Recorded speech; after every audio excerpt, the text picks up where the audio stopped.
गर्यो। तर उले यो बहस गरेसँगै यो पब्लिक एडमिनिस्ट्रेसनलाई उले के भन्यो भनेपछि उले एउटा यही 1887 कै समयमा उले पोलिटिकल एडमिनिस्ट्रेसन डायक्टोमी भन्ने पनि उले विचार प्रकट गर्यो।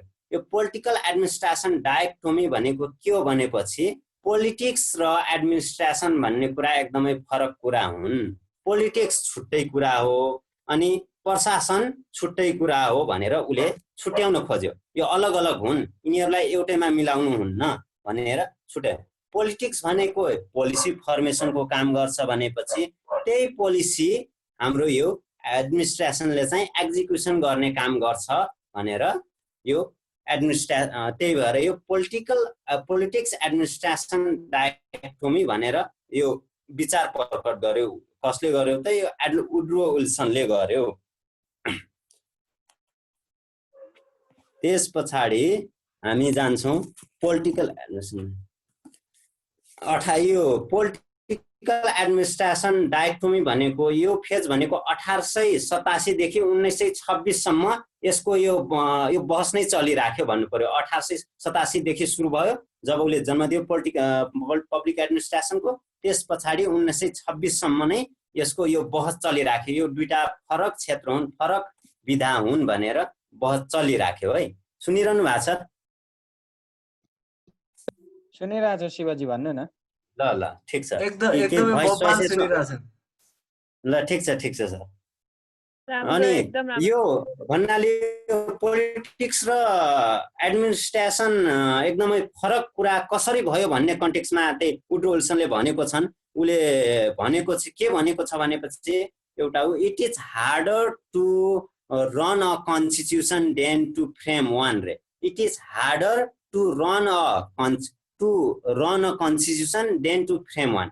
यो सेन्टेन्स राम्रोसँग सुन्नुहोस् है एकचोटिहरु भने it is harder to run a constitution than to frame one. यो यशोदा म्यामको स्लाइडमा नि छ, मैले हेम सरलाई मेल गरिदिएको छु। अरू साथीहरूसँग छ कि छैन। यो भन्न खोज्या के हो भनेपछि जस्तै अब संविधान त बनायौँ रे, संविधान त त्यो संसदहरूले बनाइदिए, तर अहिले इम्प्लिमेन्ट गर्नलाई कति गाह्रो भइरहेछ त।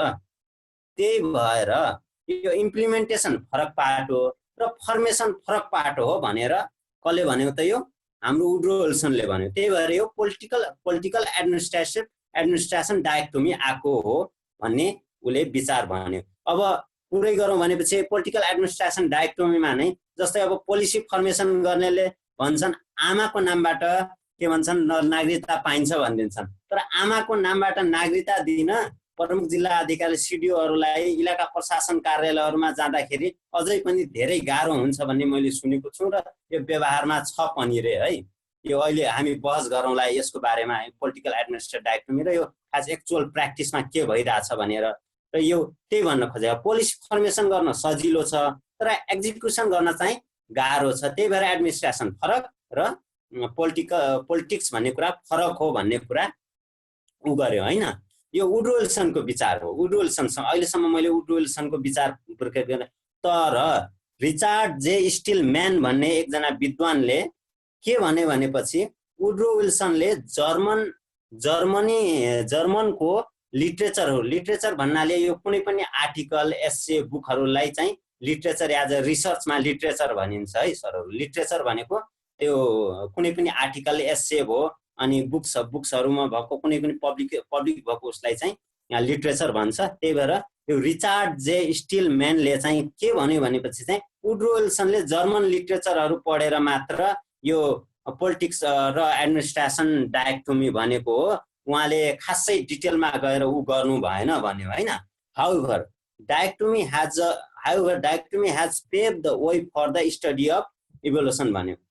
अब जे भए पनि यो पोलिटिक्स एडमिनिस्ट्रेसन डायक्टोमीले के गर्यो भन्दाखेरि यो पब्लिक एडमिनिस्ट्रेसनलाई एउटा एकाडेमिक डिसिप्लिनको रूपमा स्थापित गर्न चाहिँ एउटा राम्रो बाटो बनाइदियो, राम्रो मार्ग दियो भनेर रिचार्ड जे स्टिलम्यानले पनि भने। यो अपोजिसन हल्का अपोजिट भ्यू हल्का क्रिटिसाइज गर्दिने वुड्रो विल्सनको क्रिटिसाइज कसले गर्यो भनेपछि रिचार्ड जे स्टिलम्यानले गरे हैन। अब यति भने मैले।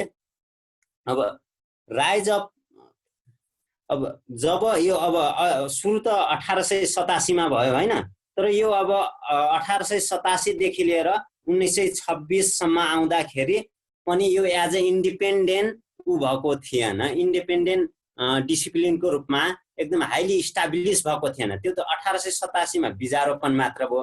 तर यो इन्डिपेन्डेन्ट रूपमा कसरी कति बेला मान्यता पायो त भन्दाखेरि 1970 देखि पछि मात्र यसलाई एज अ इन्डिपेन्डेन्ट रूपमा लियो हैन।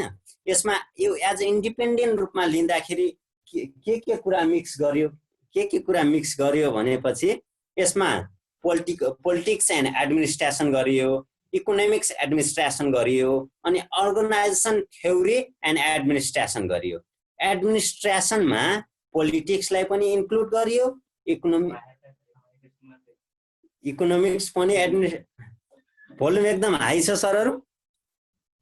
ठीक छ, ठिक्कको छ सर, सुनिया छ, एकदम राम्रो छ। यो मेरो पुरै घरकोले सुने जस्तो गरे, त्यही भएर यसो ढोकामा आएर यसो कम्प्लेन गरे, त्यही भएर भोल्युम लो गरौँ भनेर। तपाईले बिस्तारै बोले पनि सुनिन्छ सुनिन त, तर अब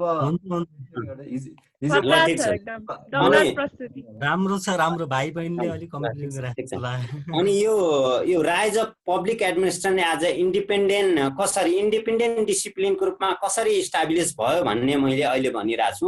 यो इन्डिपेन्डेन्ट डिसिप्लिनको रूपमा इस्टाब्लिस हुँदाखेरि चाहिँ एडमिनिस्ट्रेसनमा के कुराहरू एड भयो त? यो 1887 देखि 1970 सम्म आउँदाखेरि विभिन्न धेरै बहसहरू चले। प्रशासनमा व्यवस्थापनको, राजनीतिको, पोलिसीको कुराहरूदेखि लिएर के कुराहरू के मिक्स गर्ने, यी फरक कुरा हुन्। पोलिसी फरक कुरा, अनि पोलिटिक्स फरक कुरा हो, इकोनोमिक्स फरक कुरा हो, अर्गनाइजेसन थ्योरी फरक कुरा हो भन्ने कुराहरू आयो हैन। तर अब पब्लिक एडमिनिस्ट्रेसनलाई एज अ इन्डिपेन्डेन्ट डिसिप्लिनको रूपमा इस्टाब्लिस गर्दाखेरि चाहिँ यो पोलिटिक्सको कुराहरू, इकोनोमिक्सको कुराहरू, अनि अर्गनाइजेसन थ्योरीका कुराहरू, सबै कुराहरू एकै ठाउँमा ल्याएर एडमिनिस्ट्रेसनसँग मर्ज गरेर एज अ इन्डिपेन्डेन्ट डिसिप्लिनको रूपमा 1970 मा इस्टाब्लिस गरियो है। यो as a independent study of public as a discipline भनौँ। अब यतिसम्म आउँदाखेरि मैले अहिलेसम्म पब्लिक एडमिनिस्ट्रेसनको कन्सेप्ट भने है। पब्लिक एडमिनिस्ट्रेसन कसरी इभल्भ भयो, अनि त्यसले कसरी अकाडेमिक डिसिप्लिनको रूपमा मान्यता पायो भनेर 1970 सम्मको कुरा भने मैले 1887 देखि लिएर। अब यो न्यू पब्लिक एडमिनिस्ट्रेसन पछि त्यस पछाडि अब त्यो बीचमा पब्लिक एडमिनिस्ट्रेसन त आयो। यतिसम्म पब्लिक एडमिनिस्ट्रेसन आइसकेपछि यसको प्र्याक्टिकल यो थ्योरिटिकल कुरा भने, त्यो थ्योरीले भने अनुसार काम गर्दै जाँदाखेरि त्यहाँ केही कमी कमजोरीहरू आए। पब्लिक एडमिनिस्ट्रेसनले इफिसियन्सी र इकोनोमीलाई मात्र ध्यान दियो रे। पहिलाको जुन वुड्रो विल्सन वाला पब्लिक एडमिनिस्ट्रेसन थियो, त्यो वालाले इफिसियन्सी र इकोनोमी भन्नाले कुनै पनि सरकारले कुनै पनि काम गर्नु छ त्यसमा जसरी नै इफिसियन्सी हुनु पर्यो, इकोनोमी हुनु पर्यो रे। पब्लिकले सर्भिस पाउन् नपाउन्, कसरी के कति पाउन् त्योसँग मतलब भएन, तर सरकारलाई जसरी नै इफिसियन्सी र इकोनोमी चाहिँ हुनु पर्यो भन्ने त्यो वुड्रो विल्सन वालाको मान्यता थियो। र त्यो वुड्रो विल्सन वाला पब्लिक एडमिनिस्ट्रेसनले, सुरुवाला एडमिनिस्ट्रेसनले, पब्लिक एडमिनिस्ट्रेसनले के गर्थ्यो भनेपछि जम्मा जम्मी एकदम लिमिटेड फङ्सन गर्थ्यो। त्यो बेला एकदम लिमिटेड फङ्सन पनि थियो गभर्मेन्टको। एउटा थियो राजस्व सङ्कलन गर्नु।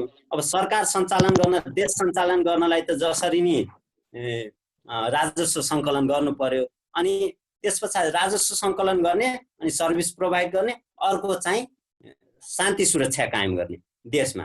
बस यी दुईटा कामहरू स्पेसली गर्थ्यो र बाँकी कामहरू चाहिँ खासै गर्दैन थियो। त्यो बेला एकदम लिमिटेड फङ्सन भएको हुनाले।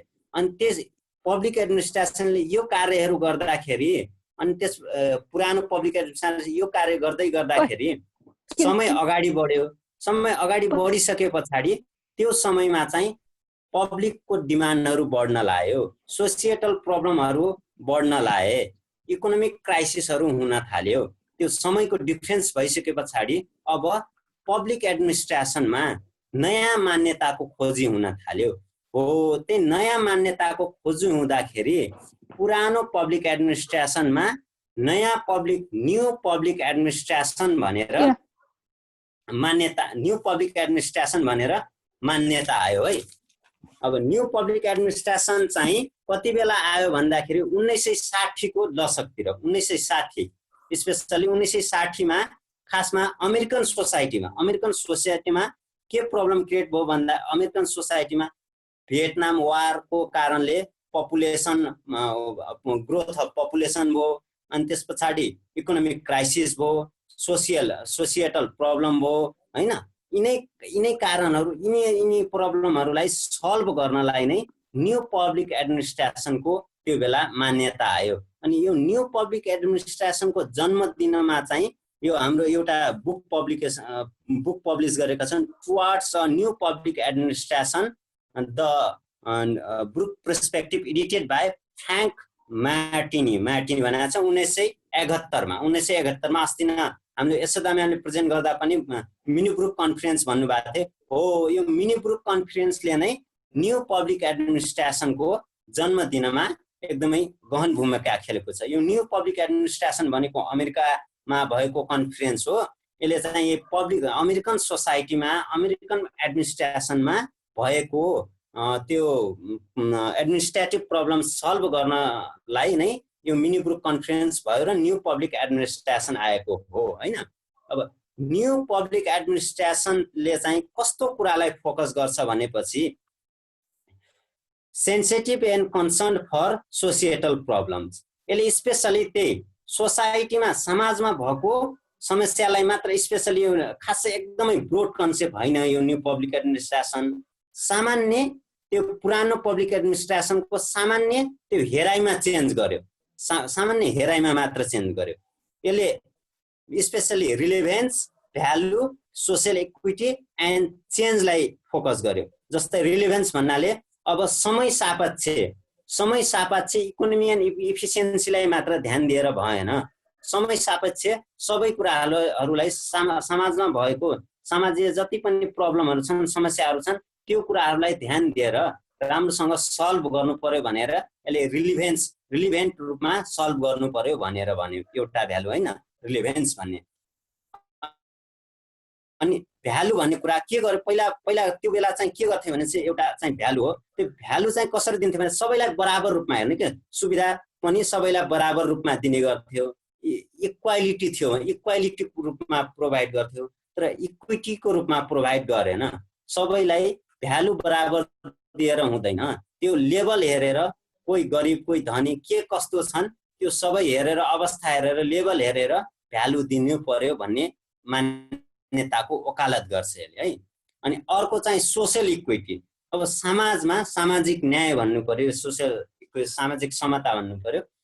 यो भनेको समाजमा भनेको डिसएडभान्टेज वर्गहरू पनि हुन्छन् हो, ती डिसएडभान्टेज वर्गलाई पनि छुट्टै व्यवस्था गर्नु पर्यो भनेर यो न्यू पब्लिक एडमिनिस्ट्रेसनले मान्यता आयो। अनि चेन्ज, अनि एउटा चाहिँ लास्टको चेन्ज। यो चेन्ज भनेको चाहिँ यो चेन्ज भन्नाले त्यो समय सापेक्ष सबै कुराहरूमा परिवर्तन ल्याउँदै गर्नु पर्यो, समय सापेक्ष परिवर्तन ल्याउनु पर्यो। अनि बल्ल हाम्रो सोसियल इक्विटी भ्यालु भयो अनि रिलेभेन्सहरू आउँछन् भन्ने कुरा गर्यो यसले। मैले अहिले चाहिँ यसले स्पेसली कुन कुराहरूलाई फोकस गर्छ न्यू पब्लिक एडमिनिस्ट्रेसनले भने त्यो कुराहरू चाहिँ रिलेभेन्स, भ्यालु, सोसियल इक्विटी अनि चेन्ज हो हैन। अनि यसको स्पेशल फिचर्सहरू चाहिँ के भयो भने अघि नै भनेको जस्तै चेन्ज रेस्पोन्सिभ हैन, चेन्ज अनि रेस्पोन्सिभनेस अनि र्यासनालिटी अनि मल्टिडिसिप्लिनरी। यसले के गर्यो भनेपछि छिटो रियाक्सन गर्नु पर्यो, सर्भिस प्रोभाइड गर्दाखेरि रेस्पोन्सिभ हुनु पर्यो। अनि र्यासनालिटी भनेको औचित्यको आधारमा त्यसरी सेवा प्रोभाइड गर्नु पर्यो। अघि नै मैले भने त्यो सोसियल इक्विटी भनेको त्यही र्यासनालिटीको बेसमा। अनि मल्टिडिसिप्लिनरी भन्नाले यसले बहुआयामिक पक्षबाट हेर्न थाल्यो, इकोनोमिक एस्पेक्टबाट हेर्न थाल्यो, पोलिटिकल एस्पेक्टबाट हेर्न थाल्यो, सोसिएटल एस्पेक्टबाट हेर्न थाल्यो हैन। यिनै मल्टिडिसिप्लिनरी एस्पेक्टबाट सर्भिस प्रोभाइड गर्नु पर्यो। एडमिनिस्ट्रेसन चाहिँ एडमिनिस्ट्रेटिभ के भन्छन् गभर्नमेन्ट पोइन्ट अफ भ्यूबाट मात्र भएन कि as a public point of भ्यूबाट पनि एडमिनिस्ट्रेसन हेर्नु पर्यो। गभर्नमेन्टले प्रशासन चलाउँछ भनेपछि गभर्नमेन्टले मात्र प्रशासनको बारेमा कसरी चलिरहेछ सोच्ने होइन कि एज अ पब्लिकले कसरी एक्सपेक्ट गरिरहेछन् त त्यो एडमिनिस्ट्रेसन कसरी चलिदिएको भए हुन्थ्यो भन्ने सोचिरहेछन् भन्ने कुरा पनि सोचिदियोस् भन्ने कुरा चाहिँ यो न्यू पब्लिक एडमिनिस्ट्रेसनले गर्छ हैन। अब यसको चाहिँ क्रिटिसिजम के हो भने यति कुरा भन्दाखेरि न्यू पब्लिक एडमिनिस्ट्रेसनले अनि यसको क्रिटिसिजम पनि भयो।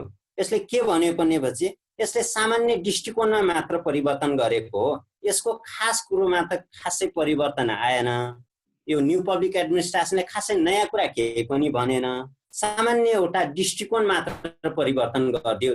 फर्मेट त्यही छ तर त्यही फर्मेटमा रेस्पोन्स गर्ने तरिका मात्र परिवर्तन गर्यो भनेर यो न्यू पब्लिक एडमिनिस्ट्रेसनको चाहिँ के आयो त क्रिटिसिजम आयो, आलोचना आयो भन्नु पर्यो। आलोचना चाहिँ यही हो, दृष्टिकोण मात्र परिवर्तन गर्यो, खास कुरो केही राख्यो, एकदमै नयाँ कुरो केही ल्याएन भनेर यो हाम्रो न्यू पब्लिक एडमिनिस्ट्रेसनको क्रिटिसाइज भयो। अहिलेसम्म मैले अब न्यू पब्लिक एडमिनिस्ट्रेसन अनि न्यू पब्लिक एडमिनिस्ट्रेसन सके है। के कति बुझिरहनु भएको छ, सुनिरहनु भएको छ? एकदम सर बोब्बा। ल ठिक छ।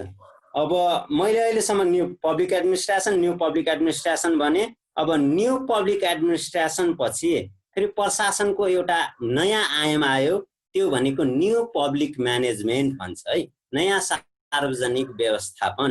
यो भनेको 1990 को दशकतिर एकदम हाइलाइटमा आएको हो। खासमा 1980 को दशकमै यसलाई हल्का बीजारोपण गरेको भए पनि 1990 को दशकमा डेभिड ऑब्सबर्न एन्ड टेड गेब्लरले रिइन्भेन्टिङ गभर्नमेन्ट नामक पुस्तक प्रकाशन गरेपछि यो न्यू पब्लिक म्यानेजमेन्ट नयाँ सार्वजनिक व्यवस्थापनको मान्यता एकदमले चर्चा पाएको हो। यो न्यू पब्लिक म्यानेजमेन्ट भनेको के हो भन्दाखेरि न्यू पब्लिक म्यानेजमेन्टको खास कोर कुरो भनेको प्राइभेट सेक्टरको म्यानेजरियल एप्रोचलाई पब्लिक सेक्टरमा मिक्स गरेर सर्भिस प्रोभाइड गर्ने मान्यता नै न्यू पब्लिक म्यानेजमेन्ट नयाँ सार्वजनिक व्यवस्थापन हो। मैले फेरि पनि भने प्राइभेट सेक्टरको म्यानेजरियल एप्रोचलाई पब्लिक सेक्टरसँग मिक्स गरेर पब्लिक सर्भिस डेलिभरी गरिन्छ भनेपछि त्यो भनेको नयाँ सार्वजनिक व्यवस्थापन हो। यो न्यू पब्लिक म्यानेजमेन्टलाई चाहिँ अर्को के नामले पनि चिनिन्छ भनेपछि मार्केट बेस्ड गभर्नमेन्ट र market based management, entrepreneurial government, managerial management पनि भन्छ है। किनकि यसले खासमा त्यो प्राइभेट सेक्टरको म्यानेजमेन्टलाई ल्याएर आफूलाई मोडिफाई गरेर न्यू पब्लिक म्यानेजमेन्ट बनाएको हुनाले अब यसले के गर्छ भनेपछि व्हाट एन्ड व्हाई भन्ने कुरा चाहिँ के प्रोभाइड गर्ने, कसरी प्रोभाइड के प्रोभाइड गर्ने, किन प्रोभाइड गर्ने, जस्तै सरकारले के प्रोभाइड गर्ने, कुन सुविधा प्रोभाइड गर्ने, किन प्रोभाइड गर्ने त्यो सरकारले डिसाइड गर्ने। तर हाउ भन्ने कुरा चाहिँ त्यो प्राइभेट सेक्टरबाट ल्याउनु पर्यो भन्ने मान्यता राख्यो यो न्यू पब्लिक म्यानेजमेन्टले। What and why from public sector but how from private sector है। What and why from public sector, what के, व्हाई किन, तर कसरी भन्ने कुरा चाहिँ प्राइभेट सेक्टरबाट ल्यायो यो न्यू पब्लिक म्यानेजमेन्टले। अनि यो न्यू पब्लिक म्यानेजमेन्टमा चाहिँ अर्को कुरा चाहिँ इकोनोमिक्सको थ्योरी भन्छ। इकोनोमिक्स कसैले पढ्नु भएको छ भने पब्लिक चोइस थ्योरी, त्यो पब्लिक चोइस थ्योरीको त्यो जनताको इच्छा, जनताको के भन्छन् चाहना बमोजिम त्यो सर्भिस दिनु पर्यो भन्ने कुरा यसले पब्लिक चोइस थ्योरीले वकालत गर्छ रे। यो कुरा पनि यसमा मिक्स गर्यो हैन यो न्यू पब्लिक म्यानेजमेन्टको चाहिँ। अनि स्पेशली यो मैले बुकको कुरा गरेका थिएँ 1992 मा पब्लिस भएको डेभिड ऑब्सबर्न एन्ड टेड गेब्लरको। यिनीहरूले रिइन्भेन्टिङ गभर्नमेन्टमा चाहिँ यिनले गभर्नमेन्टले कस्तो कस्तो कार्य गर्ने भन्ने कुरा चाहिँ 10 वटा स्पेशली त्यो पोइन्ट भनेका थिए। त्यो पोइन्ट चाहिँ म पढेर सुनाउँछु है। फङ्सन अफ गभर्नमेन्ट है, त्यो तिनीहरूले प्रपोज गरेको। गभर्नमेन्ट चाहिँ कम्पिटिटिभ हुनु पर्यो रे, पार्टिसिपेटिभ हुनु पर्यो रे, रिजल्ट ओरिएन्टेड हुनु पर्यो रे, मिसन ड्रिभन हुनु पर्यो रे, अनि कस्टमर ओरिएन्टेड हुनु पर्यो रे, अनि एन्टिसिपेटरी हुनु पर्यो रे, अनि एन्टरप्रेन्योरियल हुनु पर्यो रे हैन, अनि ओपन अनि क्याटलिस्टिक एन्ड डिसेन्ट्रलाइज गभर्नमेन्ट हुनु पर्यो रे हैन। अब यी 10 वटा पोइन्टहरू पब्लिक सेक्टरमा ल्याउँदाखेरि त्यो नै न्यू पब्लिक म्यानेजमेन्टको रूपमा इस्टाब्लिस गर्यो। अब मैले यो 10 वटा पोइन्टमा एउटा पोइन्ट चाहिँ मैले खासै राम्ररी बुझिन, अरू पोइन्ट चाहिँ एक्सप्लेन गर्छु। एउटा एन्टिसिपेटरी भन्ने कुरा चाहिँ टिपिराख्नु, अहिले त्यो डिस्कस गरौँला। अनि यो कम्पिटिटिभ भन्ने कुरा प्रतिस्पर्धी बनाउनु पर्यो रे। सरकार पनि बजार संयन्त्रमा प्रवेश गर्नु पर्यो र सरकारले पनि हल्का के भने व्यापार गर्नु पर्यो, हल्का नाफा गर्नु पर्यो रे भन्ने यो न्यू पब्लिक म्यानेजमेन्टको मान्यता आयो। त्यही भएर सार्वजनिक संस्थान मार्फत, जस्तै नेपाल एयरलाइन्स भन्ने कुरा यो व्यापारिक संस्थान हो नि त, यसले सर्भिस प्रोभाइड गर्छ तर एज अ व्यापारिक रूपमा होइन, यस्तै यस्तै। अनि त्यस पछाडि पार्टिसिपेटिभ हुनु पर्यो रे। केही भयो भने प्राइभेट सेक्टरलाई पनि सर्भिस प्रोभाइड गर्नलाई पार्टिसिपेट गराउनु पर्यो भन्ने मान्यता हो यसको है। अनि त्यस पछाडि आउँछ रिजल्ट ओरिएन्टेड। अब रिजल्ट ओरिएन्टेड हुनलाई पब्लिक सेक्टरले मात्र सरकार मात्र आफूले सबै कुराहरू एकदम रिजल्ट ओरिएन्टेड बनाउन सकेन। त्यही भएर यसले प्राइभेट सेक्टरलाई ल्याएर कतिपय पब्लिक सर्भिसहरू पनि त्यो रिजल्ट ओरिएन्टेड बनाउनलाई के भन्छ नतिजामुखी बनाउनलाई त्यो प्राइभेट सेक्टरहरू ल्याउँदा राम्रो हुन्छ भने, जस्तै अब पब्लिक प्राइभेट पार्टनरसिपका कुराहरू भए, अब सबै यी कुराहरू सबै यो न्यू पब्लिक प्राइभेट पार्टनरसिप पनि न्यू पब्लिक म्यानेजमेन्टकै कन्सेप्ट हो है यो रिजल्ट ओरिएन्टेडमा चाहिँ। अनि कस्टमर ओरिएन्टेड, यो कस्टमर ओरिएन्टेड भनेको जब सरकारले अब बिजनेस गर्न थाल्छ, जब व्यापारिक रूपमा जान्छ, अब नेपाल एयरलाइन्सले पक्कै पनि उसलाई पब्लिकलाई एज अ कस्टमर रूपमा बिहेभ गर्छ क्यारे। अरू सर्भिसको रूपमा सर्भिस भन्ने कुरा त सबैले दिन्छ, प्राइभेटले पनि दिन्छ, तर as a customer new public म्यानेजमेन्टले चाहिँ पब्लिकलाई as a behave as a customer भन्यो कि। कस्टमरको जसले पैसा पे गर्छ उसले सर्भिस लिन्छ, जसले सक्दैन उसले ठिकै छ। अब हामीले सक्छौँ नेपाल एयरलाइन्समा टिकट काट्न जान्छौँ, इट्स ओके होइन, त्यस्तो गरेको हो। त्यस पछाडि अर्को छ एन्टरप्रेन्योर। अब यो पनि त्यही सिमिलारिटी हो। एन्टरप्रेन्योर भनेको सरकार पनि उद्यमी हुनु पर्यो भन्न खोजेको हो। सरकारले पनि उद्योग धन्दा खोल्नु पर्यो र व्यापार गर्नु पर्यो रे। अनि त्यस पछाडि आउँछ अनि क्याटालिस्टिक भनेको सरकारले उत्प्रेरकको भूमिका, क्याटालिस्टिक भनेको उत्प्रेरकको भूमिका खेलिदिनु पर्यो रे। अब प्राइभेट सेक्टरलाई ल हामी सर्भिस प्रोभाइड गरे, यस्तो उस्तो गर काम चाहिँ लगाउने, तर उत्प्रेरणा नदिएपछि कसरी काम गर्ने वातावरण मिल्छ त। त्यही भएर सरकारले त्यहाँ चाहिँ उत्प्रेरकको भूमिका खेलिदिनु पर्यो भन्यो होइन। अर्को छ डिसेन्ट्रलाइज गभर्नमेन्ट भन्छ। अब विकेन्द्रीकृत गभर्नमेन्टको यो तपाईँ सबैलाई थाहा भएकै कुरा हो। जब डिसेन्ट्रलाइज हुन्छ, सर्भिसहरू चाहिँ आफ्नो एकदम लोकलाइजेसन हुन्छ र सर्भिस चाहिँ एकदम त्यही आफ्नो नजिक के भन्छ डोरमै पुग्छ भन्नु पर्यो। त्यसरी चाहिँ यिनीहरूले रिइन्भेन्टिङ गभर्नमेन्टको कन्सेप्ट ल्याए। यो कन्सेप्ट चाहिँ न्यू पब्लिक म्यानेजमेन्टको कन्सेप्ट हो, यिनीहरूले ल्याएको कन्सेप्ट। यो एन्टिसिपेटरी चाहिँ जाने राखौँ, अहिले पछि डिस्कस गरौँला। अब त्यस पछाडि मैले हल्का फिचर्सहरू, हल्का न्यू पब्लिक म्यानेजमेन्टको फिचर्स भने यसले new public म्यानेजमेन्टले devolution of authority अनि प्रोभाइडिङ फ्लेक्सिबिलिटीको कुरा गर्यो। न्यू पब्लिक म्यानेजमेन्टले डिभोल्युसन भन्छन्, अधिकारको निक्षेपण गर्नु पर्यो भन्यो होइन। इन्स्योरिङ पर्फर्मेन्स कन्ट्रोल एन्ड द अकाउन्टेबिलिटीको कुरा गर्यो। अब त्यो के भन्छन् पर्फर्मेन्स पनि इन्स्योर गर्नु पर्यो, के भन्छन् पक्की गर्नु पर्यो। कस्तो छ पर्फर्मेन्स, के भन्छन् सरी नेपाली टर्म आएन मलाई पर्फर्मेन्सको, यो कस्तो हुनु इन्स्योर गर्नु पर्यो भन्न खोज्यो होइन। अनि डेभलपिङ कम्पिटिसन एन्ड चोइस भन्यो। अब सरकारले त्यो प्राइभेट सेक्टरहरूलाई पनि वातावरण दिएपछि, कन्डुसिभ इन्भाइरोमेन्ट, राम्रो वातावरण दिएपछि र व्यापार गर्न थालेपछि यो के भन्छन् कम्पिटिसन पनि हुन्छ र चोइस पनि दिनु पर्यो भन्न खोज्यो। अब पब्लिकलाई चोइस पनि दिनु पर्यो। कुनै पनि कुरा गर्दा, कुनै पनि काम गर्दाखेरि पब्लिकसँग त्यो चोइस होस् के। जस्तै अब यो पासपोर्ट दिने बेला चाहिँ ऱ्यापिड पासपोर्ट, छिटो द्रुत गतिबाट पासपोर्ट दिने व्यवस्था गर्दाखेरि कसैले एकै दिनमा 10,000 कति तिरेर यो एकदमै एकै दिनमा पासपोर्ट लिने व्यवस्था थियो नि। यो भनेको नै न्यू पब्लिक म्यानेजमेन्टको कन्सेप्ट हो, चोइस दिनु पर्यो होइन। अनि त्यस पछाडि responsive service, providing responsive service पनि दिने हुन्।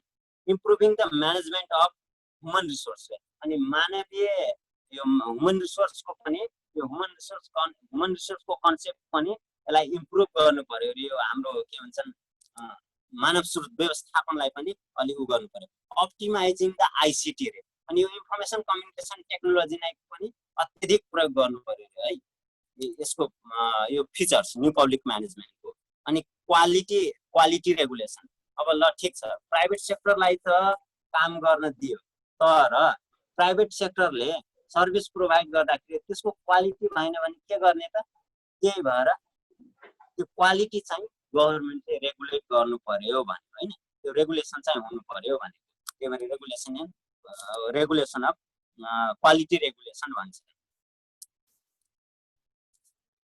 अनि त्यस पछाडि अर्को चाहिँ स्ट्यान्डिङ द स्टियरिङ फंक्सन भन्छ स्टियरिङ फंक्सन भनेको यो भनेको नियमन र एउटा के भन्छन् राम्रो वातावरण बनाइदिनु भन्छ अब सबैलाई चान्स लियो भन्ने काम गर भन्ने तर नियम मात्र बनाइदिने नियम बनाएर त्यो इम्प्लिमेन्ट गरिदिने अनि राम्रो वातावरण नबनाइदिएपछि त प्राइभेट सेक्टर त इन्भेस्टमेन्ट गर्न त आउँदैन नि त काम गर्न त आउँदैन नि त त्यही भएर यो नियम मात्र बनाएर भएन कि काम गर्ने वातावरण पनि राम्रो बनाइदिनु पर्यो भन्ने यो हाम्रो न्यू पब्लिक म्यानेजमेन्टको कन्सेप्ट हो हैन अब न्यू पब्लिक म्यानेजमेन्टले चाहिँ स्पेशली कसलाई फोकस गर्यो भनेपछि अब यो लोकलाइजेसन भनेको त्यही डोर टु डोर सर्भिसको कुरा भयो हैन लोकलाइजेसन अनि एक्सटर्नलाइजेसन भनेको यो भनेको बाहिरी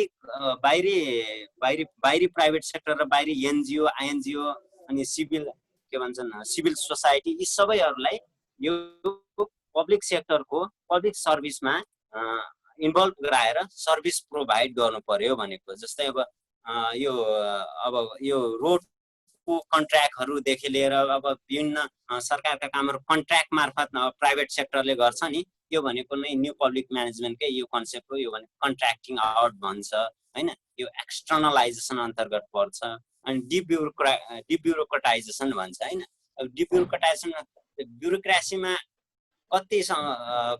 ब्युरोक्रेसीमा सरी यो टर्म चाहिँ मैले ठ्याक्कै बिर्सेँ अनि यसले चाहिँ के भन्छ भनेपछि यो market as a model of government भन्छ के जुन बजार छ नि यो प्राइभेटको मार्केट हेर्छौँ नि यसैलाई नै के भन्छन् as a market as a model of government कस्तो हुनु पर्यो भन्दाखेरि बजार जस्तै हुनु पर्यो भनेको त्यही भएर न्यू पब्लिक म्यानेजमेन्टले चाहिँ न्यू पब्लिक म्यानेजमेन्ट भनेको बजार जस्तो देख्नुहुन्छ प्राइभेट बजार त्यस्तै नै त्यसैको कन्सेप्ट नै हो यो new public management as a market oriented government हुनु पर्यो अहिले अब मैले यहाँसम्म आउँदासम्म न्यू पब्लिक म्यानेजमेन्ट पनि सकेँ हैन अब न्यू पब्लिक म्यानेजमेन्ट पछि 21औं शताब्दीमा यो एकदमै हाइली इस्टाब्लिस त भएको छैन यो न्यू पब्लिक सर्भिस भन्ने कुरा हैन यो न्यू पब्लिक सर्भिस भन्ने कुरा चाहिँ कसरी आयो भनेपछि यो न्यू पब्लिक सर्भिस चाहिँ यो न्यू पब्लिक म्यानेजमेन्ट चाहिँ सरकार भन्ने कुरा पनि व्यापार गरेर हुन्छ त सरकारले त जनतालाई सेवा दिने हो यसरी व्यापार गरेर फाइदा नाफा खाएर हुन्छ त सरकार भन्ने कुरा कहिले पनि नाफा खाने कुरा त हुँदैन त्यही भएर यो सरकारले यो एडमिनिस्ट्रेसन मार्फत यो नाफा खाएर हुँदैन अब यसलाई चेन्ज गर्नु पर्यो भनेर फेरि नयाँ मान्यता आएको छ भर्खर अझै इस्टाब्लिस भएको छैन यो संस्थागत भएको छैन यो भनेको न्यू पब्लिक सर्भिस भन्छ यो न्यू पब्लिक सर्भिसले कस्तो मान्यता ल्यायो भनेपछि यो फेरि returning towards the old public administration पहिलाकै पब्लिक एडमिनिस्ट्रेसन जुन वुड्रो विल्सन वाला थियो त्यही public administration new public administration थियो हो त्यही पब्लिक एडमिनिस्ट्रेसनमा नै केही मान्यताहरू चेन्ज गरेर न्यू पब्लिक सर्भिसको मान्यता इस्टाब्लिस गर्यो अब न्यू पब्लिक सर्भिसमा चाहिँ के गर्छ भन्दाखेरि अघि नै न्यू पब्लिक म्यानेजमेन्टले पब्लिकलाई कस्टमर र बिहेभियर गर्थ्यो जसले सक्छ उसले किन्छ तर यो न्यू पब्लिक सर्भिसले चाहिँ कस्टमरलाई एज अ सिटिजन बिहेभ गर्छ एज अ नागरिकको रूपमा त्यही भएर अब त्यो वृद्ध भत्तादेखि लिएर अन्य कुराहरू त्यो एज अ नसक्ने नागरिकलाई पनि उसले एज अ सेवा प्रोभाइड गर्छ न्यू पब्लिक सर्भिस भन्छ हैन अनि यो एकदमै इस्टाब्लिस भएको मान्यता हैन न्यू पब्लिक सर्भिस भन्ने कुरा न्यू पब्लिक सर्भिसमा मैले यति भने र मैले आफ्नो आजको प्रेजेन्टेसन यही टुङ्ग्याएँ हैन एकदमै छोटो प्रेजेन्टेसन भए जस्तो छ हैन सर अब मैले यति एकदमै गरे अब सर्ट एन्ड हामी स्विट सर। डिस्कसनमा जान सक्छौं मैले शिव के सर। सोच्ने भने शिव सर हजुर सुन्नु भइरहेको हैन? हजुर हजुर सुनिरहेको छु सर एकदमै अच्छा छोटो भयो, भयो पनि अच्छा भयो, मिठो छ। अच्छा भयो। अनि सुन्नु न अब एउटा कुरा भन्छु है म। यो हजुर कतिजना नयाँ साथीहरू हजुर हाम्रो जोडिया छन्, अहिले हामी 11 जना छौँ, त्यही भएर सुरुदेखि एनपिएम अनि त्यसपछि new public administration, new public management, new public service 1 2 3 भनेर समराइज गरिदिनु पर्यो। ल ठिक छ म अलिकति फेरि यो पनि यो यो छ गरिदिन्छु नि विड्रो विल्सनको जो न्यू पब्लिक सर्भिस चाहिँ विड्रो विल्सनको धारणामा ब्याक गएको यो पब्लिक के अरे यो पोलिटिक्स पब्लिक डाइकोटोमीको कुरा पनि अलि जोडेर गरिदिनु पर्यो। यो मैले फेरि रिपिट गर्दै हैन अब त्यो जेनरल ब्याकग्राउन्डमा पब्लिक प्लस एडमिनिस्ट्रेसन हो पब्लिक भन्ने कुरा तपाईहरुले बुझिहाल्नुहुन्छ अब एडमिनिस्ट्रेसन भन्ने कुरा चाहिँ अब एडमिनिस्ट्रेसन एज अ एक्टिभिटी पनि हुन्छ एज अ रुल पनि हुन्छ एक्टिभिटीज अन्तर्गत चाहिँ हाम्रो टु सर्भिस प्रोभाइड गर्नु डाइरेक्टिङ गर्नु कन्ट्रोलिङ गर्नु म्यानेजिङ गर्नु यिनी कुराहरूलाई नै जुन हाम्रो कुनै पनि सरकारी कार्यालयमा जाँदाखेरि त्यहाँ के एक्टिभिटीज गर्छन् त्यो कुराहरूलाई नियमन गर्ने कुरा नै एडमिनिस्ट्रेसन हो र अब प्र्याक्टिकल्ली भन्नु पर्दाखेरि सबै कुरा प्रशासनले नै हेर्छ काम जसले जेसुकै गरे पनि एउटा इन्जिनियरले जेसुकै काम गरे पनि त्यो कामलाई प्रशासनले हेरिरहेको हुन्छ र प्रशासनले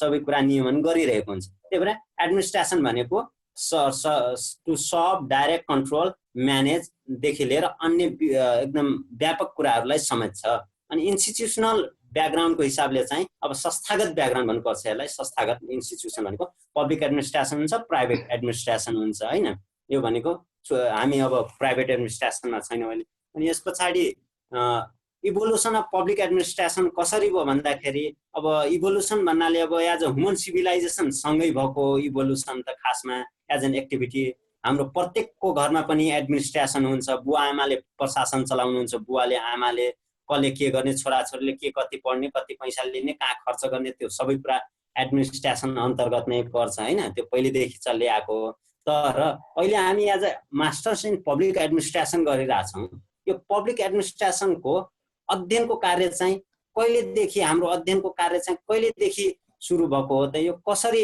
हाम्रो अध्यापनको कार्य सुरुवात हुन आयो र यो क्षेत्रलाई कसरी एकाडेमिक रूपमा प्राज्ञिक रूपमा कसरी इस्टाब्लिस गर्न प्रयास गरियो भन्ने कुरा गरेँ मैले अब यो प्राज्ञिक रूपमा इस्टाब्लिस गर्ने क्रममा चाहिँ 1887 मा वुड्रो विल्सनले the study of public administration नामक एउटा एस्से लेखेपछि यो पब्लिक एडमिनिस्ट्रेसनको बीजारोपण भएको मानिन्छ हैन अब त्यो बेला चाहिँ वुड्रो विल्सनले चाहिँ के भनेपछि पोलिटिक्स एन्ड एडमिनिस्ट्रेसन इज फरक पोलिटिक्स र एडमिनिस्ट्रेसन फरक कुरा हुन् पोलिटिकल एन्ड एडमिनिस्ट्रेसन डायकोटोमी भन्छ हैन यिनी भने फरक कुरा हुन् पोलिटिकल फरक कुरा हो एडमिनिस्ट्रेसन फरक कुरा हो पोलिटिक्सले पोलिसी फर्मेसन गर्छ अनि एडमिनिस्ट्रेसनले चाहिँ एक्जिक्युसन गर्छ त्यही भएर यी छुट्टै विधा हुन् यसलाई छुट्टै राखेर अध्ययन गरिनुपर्छ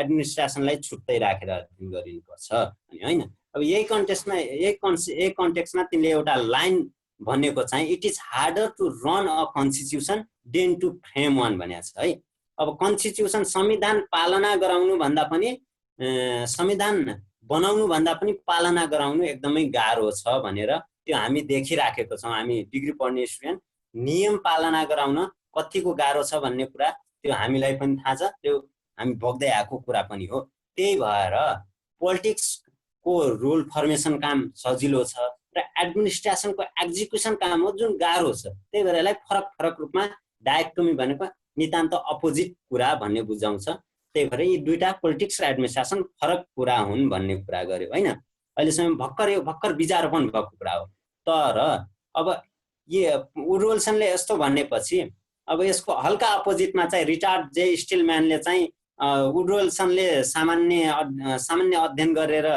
त्यो जर्मन लिटरेचरहरू अध्ययन गरेर यस्तो विचार राखेको हुन् यो पोलिटिक्स र एडमिनिस्ट्रेसन डायकोटोमी भनेर तर पोलिटिक्स एडमिनिस्ट्रेसन भनेको एउटा पोलिटिक्सकै पार्ट हो पोलिटिक्समै खपिएको पार्ट हो यसलाई अलग्याउनु मिल्दैन भने हैन अलग्याउनु मिल्दैन यो भनेको यो आफैमा एउटा पोलिटिकल नेचरको एस्पेक्ट हो। पोलिटिकल एडमिनिस्ट्रेसन भनेको एउटा पोलिटिकल नेचरकै विधा हो भनेर भने हैन, यो अपोजिट जनाउँदाखेरि।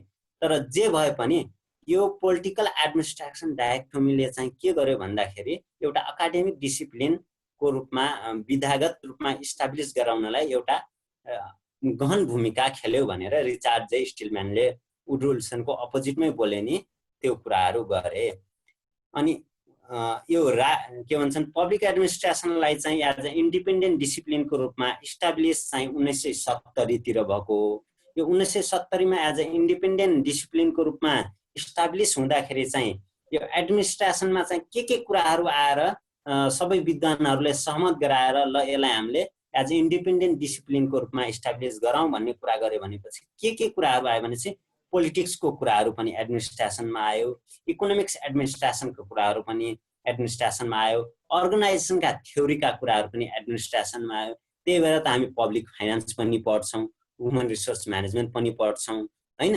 यी सबै कुराहरू यो यसरी आएको हुनाले यो एज अ इन्डिपेन्डेन्ट रूपमा डिसिप्लिनको रूपमा सबै कुराहरूलाई मिक्स गरेर एज अ इन्डिपेन्डेन्ट फिल्डको रूपमा एउटा इस्टाब्लिस गरे 1970 तिर पब्लिक एडमिनिस्ट्रेसनलाई हैन। अब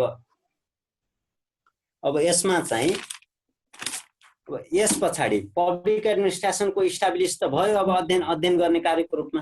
तर यस पछाडि चाहिँ यो पब्लिक एडमिनिस्ट्रेसनले यति थ्योरी गर्दाखेरि यति थ्योराइज गर्दाखेरि केही कुराहरू त्यो सर्भिस प्रोभाइडमा थ्योरीको कुरा गरेँ अहिलेसम्म मैले। अब यो थ्योरीको बेसमा सर्भिस प्रोभाइड त गर्नु पर्यो पब्लिकलाई। तर यो थ्योरीको रूपमा सर्भिस प्रोभाइड गर्दाखेरि त्यो समय सुरुको अध्ययनबाट पछिको समयमा सर्भिस प्रोभाइड गर्दाखेरि खासै प्रभावकारी भएन त्यो जुन सर्भिस पब्लिक एडमिनिस्ट्रेसनको थ्योरीको बेसमा। त्यही भएर 1960 को दशकतिर न्यू पब्लिक एडमिनिस्ट्रेसनको जन्म भयो। पब्लिक एडमिनिस्ट्रेसन पछि न्यू पब्लिक एडमिनिस्ट्रेसन 1960 तिर यो जन्म न्यू पब्लिक एडमिनिस्ट्रेसन जन्म हुनुमा चाहिँ अमेरिकन सोसाइटीमा भएको प्रब्लम, अमेरिकन सोसाइटीमा प्रब्लम कसरी क्रिएट भयो भनेपछि त्यो बेला भियतनाम वार पनि चलेको थियो। अनि अमेरिकन सोसाइटीमा चाहिँ इन्भाइरोमेन्टल प्रब्लमहरू आए, इकोनोमिक क्राइसिसहरू आए हैन। अनि पपुलेसनहरू ग्रोथ आए। अब पपुलेसन ग्रोथ भएपछि डिमान्ड अटोमेटिकली बढ्छ। डिमान्ड बढेपछि त्यहाँ कन्ज्युम हुनु पर्यो, सर्भिस धेरै प्रोभाइड गर्नु पर्यो हो। यी कुराहरू यी डिमान्डहरू चाहिँ पुरानो पब्लिक एडमिनिस्ट्रेसनले प्रभावकारी रूपमा दिन सकेन। त्यही कारणले गर्दाखेरि न्यू पब्लिक एडमिनिस्ट्रेसनको जन्म भयो। अनि न्यू पब्लिक एडमिनिस्ट्रेसनले स्पेसली कस्तो कुन कुरालाई फोकस गर्यो भने चाहिँ सोसिएटल निड्स अफ द पब्लिक भनेर गर्यो। सोसिएटल प्रब्लम्सलाई फोकस गर्यो, इन्भाइरोमेन्टल प्रब्लम्सलाई फोकस गर्यो हैन। त्यो पुरानो पहिला समस्याहरू थिएन, तर पछिको समयमा आएर समस्याहरू भयो। त्यो समस्या समाधान गर्न नसक्दाखेरि त्यही न्यू पब्लिक एडमिनिस्ट्रेसनको जन्म भयो। त्यो न्यू पब्लिक एडमिनिस्ट्रेसनले के गर्यो त भन्दाखेरि त्यो सोसिएटल प्रब्लम्सहरूलाई एड्रेस गर्यो। कसरी एड्रेस गर्यो? रिलेभेन्ट बनाउनु पर्यो भने रिलेभेन्ट बनाउनु पर्यो। त्यो समय सापेक्ष प्रशासनलाई अलि चेन्ज गर्नु पर्यो भन्यो हैन। अनि भ्यालु दियो। भ्यालु भन्ने कुरा कहाँ कस्तो छ, कुन लेभलमा छन्, कुन मान्छे कस्तो छ, कुन पब्लिक कस्तो अवस्थामा छ, तिनीहरूलाई बराबर भ्यालु दिएर भएन। धनी गरिबलाई सबैलाई बराबर बिहेभ गरेर बराबर सर्भिस दिएर भएन। गरिबलाई अलि बढी त्यो समतामूलक इक्विटी दिने हिसाबले दिनु पर्यो भन्ने भयो। अनि अर्को कुरा चाहिँ सोशल इक्विटीको कुरा गर्यो। सोशल इक्विटीको कुरा गर्दाखेरि चाहिँ समाजमा डिसएडभान्टेज वर्गहरू पनि हुन्छन्, पिछडिएका वर्गहरू पनि हुन्छन्, अन्य वर्गहरू पनि हुन्छन्, अपाङ्गदेखि लिएर अन्यहरू हो। तिनीहरूलाई पनि एउटा राम्रो सर्भिस प्रोभाइड के भन्छन् इक्विटी दिने कुराहरू गर्नु पर्यो। त्यो मार्जिनलाइज डिसएडभान्टेज वर्गहरूलाई पनि एउटा मेन स्ट्रिमाइज गर्नु पर्यो भन्यो हैन। तिनीहरूलाई बराबर एड्रेस गर्ने मात्र हैन कि तिनीहरूलाई पनि अलिक फोकस गरेर गर्नु पर्यो भनेको हो। यी तीनै कुराहरूलाई सम्बोधन गर्नलाई, रिलेभेन्ट कुराहरू भ्यालु दिनलाई अनि सोशल इक्विटी ल्याउनलाई चाहिँ चेन्ज गर्नु पर्यो भनेको, हाम्रो एडमिनिस्ट्रेसनमा चेन्ज ल्याउनु पर्यो भन्ने कुरा न्यू पब्लिक एडमिनिस्ट्रेसनले भन्छ हैन। अब न्यू पब्लिक एडमिनिस्ट्रेसन हल्का के क्रिटिसिजम भयो, यो एकदमै हाई मान्यता पनि हैन नभएको हुनाले यसको के क्रिटिसिजम पनि भयो। यो भनेको कुनै नयाँ एकदमै नयाँ स्वरूप होइन, नयाँ मान्यता होइन, सामान्य एउटा दृष्टिकोणमा चेन्ज ल्याइदियो भनेको त्यही व्यवहारमा चेन्ज गरे जस्तै। फर्म त्यही हो, बाटो त्यही हो, तर त्यही बाटोमा हल्का त्यही पिच गरेर हिँडाइदिएको जस्तो, कच्ची बाटोमा त्यही कहिले ग्राभल बनाइदिएन अनि ग्राभल बनाए पिच बनाइदिए जस्तो पब्लिक एडमिनिस्ट्रेसनमा हल्का केही नयाँ हल्का त्यही राम्रो मान्यता थपेर अलिकति इफिसियन्सी र इकोनोमीलाई मात्र ध्यान नदिनुहोस् कि इफिसियन्सी र इकोनोमी हुँदाखेरि पब्लिक सर्भिस कति राम्रो भएको छ त भन्ने कुरा पनि फोकस गर्नु पर्यो भनेर त्यति कुरा यो न्यू पब्लिक एडमिनिस्ट्रेसनले गर्यो भन्ने कुरा गरेँ मैले। अनि यो न्यू पब्लिक एडमिनिस्ट्रेसन पछि आयो हाम्रो न्यू पब्लिक म्यानेजमेन्ट। यो न्यू पब्लिक म्यानेजमेन्ट चाहिँ एकदमै यो अहिलेको भन्नाले अहिलेको भर्खर 1990 को दशकमा एकदमै चलेको र यो यसले एकदमै हाइली मान्यता पाएको कन्सेप्ट हो नयाँ सार्वजनिक व्यवस्थापन। यो नयाँ सार्वजनिक व्यवस्थापन चाहिँ खासमा 1990 को दशकमा मान्यता पाउँदाखेरि 1992 सालमा 1992 मा डेभिड ऑब्सबर्न एन्ड टेड ग्याब्रियलले रिइन्भेन्टिङ गभर्नमेन्ट भन्ने बुक लेखे हो। त्यो बुकमा तिनीहरूले स्पेसल्ली 10 वटा पोइन्ट औल्याए जुन गभर्नमेन्टको फङ्सनको रूपमा औल्याए तिनीहरूले। त्यो 10 वटा पोइन्टलाई त्यो 10 वटा पोइन्ट म फेरि पढेर सुनाएँ होइन। त्यो कम्पिटिटिभ, पार्टिसिपेटिभ, अनि त्यस result oriented, mission driven, customer oriented, anticipatory, entrepreneurial, open, catalytic and decentralize government. यी 10 वटा कुराहरू चाहिँ सरकारको कार्यक्षेत्र अन्तर्गत पर्नु पर्यो भनेको, यी कुराहरूमा फोकस गरेर सरकारले कार्य गर्नु पर्यो भनेर यी राइटरहरूले भने, डेभिड ऑब्सबर्न एन्ड टेड ग्याब्रियलले होइन।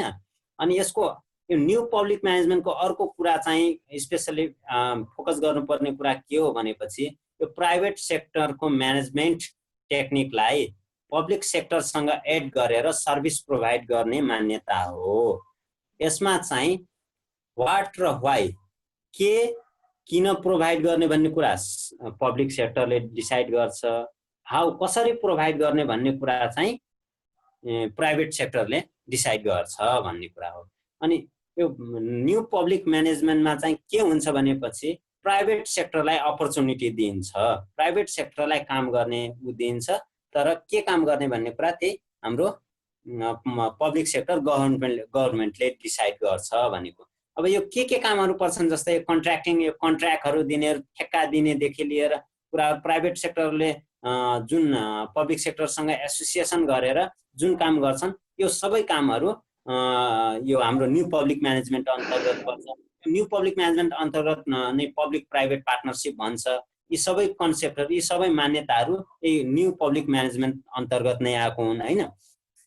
अब हाम्रो डाउन साइजिङ द के भन्छन्, यो सरकारको भूमिका घटाएर यो छिटो र छरितो व्यवस्थापन गर्ने मान्यता अनुरूप पनि आएको हो। जस्तै अब सरकारको कार्यहरू धेरै भए अनि सरकारको कार्यहरू धेरै हुँदाखेरि प्राइभेट सेक्टरलाई पनि अपर्च्युनिटी दिएर प्राइभेट सेक्टरलाई इन्भल्भ गराएर कोर कुराहरू सरकार आफैले गर्ने अनि नन कोर कुराहरू जुन कुराहरू सजिलै प्राइभेट सेक्टरले प्रोभाइड गर्न मिल्छ त्यो कुराहरू प्राइभेट सेक्टरलाई दिँदा हुन्छ भन्ने हिसाबले प्राइभेट सेक्टरलाई इन्भल्भ गराएर सर्भिस प्रोभाइड गर्ने मान्यता नै सार्वजनिक नयाँ सार्वजनिक व्यवस्थापन हो। अब यसमा चाहिँ के गर्नु पर्यो, जस्ट सरकारले यो नयाँ सार्वजनिक व्यवस्थापनमा के गर्नु पर्यो भन्दाखेरि स्पेसल्ली डिभोल्युसन अफ अथोरिटी गर्यो होइन। त्यो जुन आफ्नो अधिकार भयो त्यो निक्षेपण गर्नु पर्यो। अनि यो के भन्छन् इन्स्योरिङ पर्फर्मेन्सलाई चाहिँ इन्स्योर गर्नु पर्यो। त्यो पर्फर्मेन्स कस्तो भइरहेछ भन्ने कुरा इभ्यालुएट गर्नु पर्यो भन्न खोजे। अनि डेभलपिङ कम्पिटिसन, अब यो के भन्छन् प्राइभेट सेक्टरलाई के भन्छन् अपर्च्युनिटी दिइसकेपछि कम्पिटिसनको वातावरण पनि बन्छ अनि यसलाई कम्पिटिसनको वातावरण निर्माण गरेको पनि हो एक हिसाबले होइन। त्यस पछाडि इम्प्रुभिङ द म्यानेजमेन्ट अफ यो खासै मतलब हुँदैन। अनि quality regulation and standing the steering function होइन।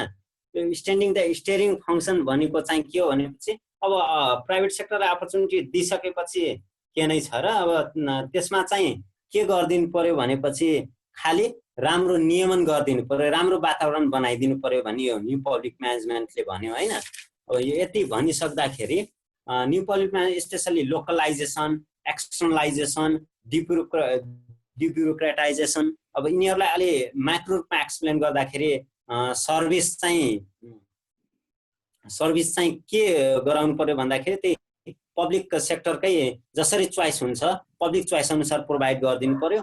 अनि सरकारको रोल घटाउनलाई चाहिँ कन्ट्र्याक्टिङ आउटको कुराहरू, एक्सटर्नलाइजेसनका कुराहरू गरिदिनु पर्यो भन्ने कुरा आयो। अनि यो न्यू पब्लिक म्यानेजमेन्ट पछि अर्को मान्यता आयो न्यू पब्लिक सर्भिस। यो न्यू पब्लिक सर्भिस किन आयो भन्दाखेरि यो न्यू पब्लिक म्यानेजमेन्टले स्पेसली पब्लिकलाई चाहिँ कस्टमर सर ग्राहक सर व्यवहार गर्यो। अनि यो के भन्यो भनेपछि यो सरकारले पनि न्यू पब्लिकलाई चाहिँ ग्राहक सर व्यवहार गरेर हुन्छ र पब्लिक भने त सिटिजन हुन्छ, सिटिजनलाई नागरिक सरह नै व्यवहार गर्नु पर्यो भनेर यो न्यू पब्लिक सर्भिस भन्ने मान्यता आयो। न्यू पब्लिक सर्भिसले चाहिँ पब्लिकलाई ग्राहक सरह होइन कि नागरिक सरह व्यवहार गर्छ। नागरिक सरह व्यवहार गर्दाखेरि नागरिकले जे जस्तो सुविधा पाउनु पर्ने हो राज्यबाट त्यो सर्भिस दिनु पर्यो भनेर न्यू पब्लिक सर्भिस आएको। यो न्यू पब्लिक सर्भिस चाहिँ पुरानै मान्यतामा आधारित हुनु पर्यो भनेर आएको हो। यो न्यू पब्लिक सर्भिस चाहिँ पुरानै पब्लिक एडमिनिस्ट्रेसनसँगै रिलेट भएर न्यू पब्लिक सर्भिस भनेको हो। त्यो न्यू पब्लिक म्यानेजमेन्टको मान्यतालाई केही हटाएर त्यो प्राइभेटाइजेसनको कुराहरू हटाएर यो न्यू पब्लिक सर्भिस भनेको हो। मैले यति समराइज गरेँ। अब हामी डिस्कसन पार्टहरू के कमेन्ट छन् यसो गरौँ। अब हुन्छ शिवा सर, ठिक छ हैन। अब मैले पनि त्यति धेरै त्यो कुरा त्यतातिर नपढेकोले त्यतिकै कुरा चाहिँ मैले बताउन सकेन हैन। जस मैले इन्फर्मेसनहरू लिए हैन, कसरी तपाईको हाम्रो नेपाल तपाईको विश्वमा चाहिँ तपाईको पब्लिक एडमिनिस्ट्रेटर पहिले नै तपाईले भनिसक्नु भएको थियो। मैले एकदम इन्ट्रेस्टिङ लागेको थियो हैन।